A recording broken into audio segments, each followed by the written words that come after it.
ഭാഗ്യത്തെ കാത്തിരിക്കുന്നത് മടിയന്മാരാണ്. ജീവിതത്തിൽ വിജയിക്കാൻ ഭാഗ്യം വേണം. കുറെ പണിയെടുത്തോണ്ടൊന്നും കാര്യമില്ല, കുറെ കഷ്ടപ്പെട്ടുകൊണ്ടൊന്നും കാര്യമില്ല. ഒരുപാട് ആളുകൾ പറയുന്നത് ഞാൻ കേട്ടിട്ടുണ്ട്. പല ട്രെയിനിങ്ങിലും ഞാൻ ചോദിക്കാറുണ്ട്, ഭാഗ്യത്തിൽ വിശ്വസിക്കുന്നവർ എത്ര പേരുണ്ടെന്ന്. കുറെ ആളുകൾ കൈവക്കും, ഭാഗ്യം ഉണ്ടെങ്കിലേ രക്ഷപ്പെടുള്ളൂ, ഭാഗ്യം കൂടെ വേണം എന്നാലേ രക്ഷപ്പെടുള്ളൂ എന്നുള്ള. ഭാഗ്യം കൊണ്ട് രക്ഷപ്പെട്ട ഒരാളുടെ പേര് വിജയിച്ചവന്മാരുടെ ലിസ്റ്റിൽ നിങ്ങൾക്ക് കാണിച്ചു തരാൻ പറ്റുമോ? പലരും വിചാരിക്കും പെട്ടെന്ന് ഒരു സുപ്രഭാതത്തിൽ വലിയ കോടീശ്വരനാകുന്നു, ആളുകൾ പറയും ഭാഗ്യം ഭാഗ്യം ഭാഗ്യം എന്ന്. അവൻ കഷ്ടപ്പെട്ടതിന്റെ വില ഇവര് മനസ്സിലാക്കിയിട്ടുണ്ടാവില്ല.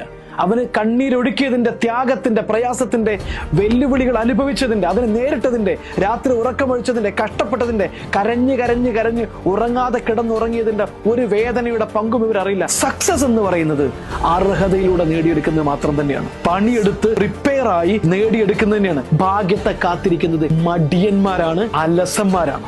ഭാഗ്യം ക്രിയേറ്റ് ചെയ്യുന്നവന്മാര് മടിച്ചിരിക്കുന്നവരല്ല, ലക്ഷ്യം തീരുമാനിച്ച് അതിന്റെ പുറകെ ഓടി കഠിനാധ്വാനത്തിലൂടെ വിജയം നേടുന്നവരാണ്. പ്രിപ്പറേഷൻ മീറ്റ്സ് ഓപ്പർച്യൂണിറ്റി, അതിന് പറയുന്ന പേരാണ് ഭാഗ്യം. All the best. ഖസാക്ക് ബെഞ്ചാലി.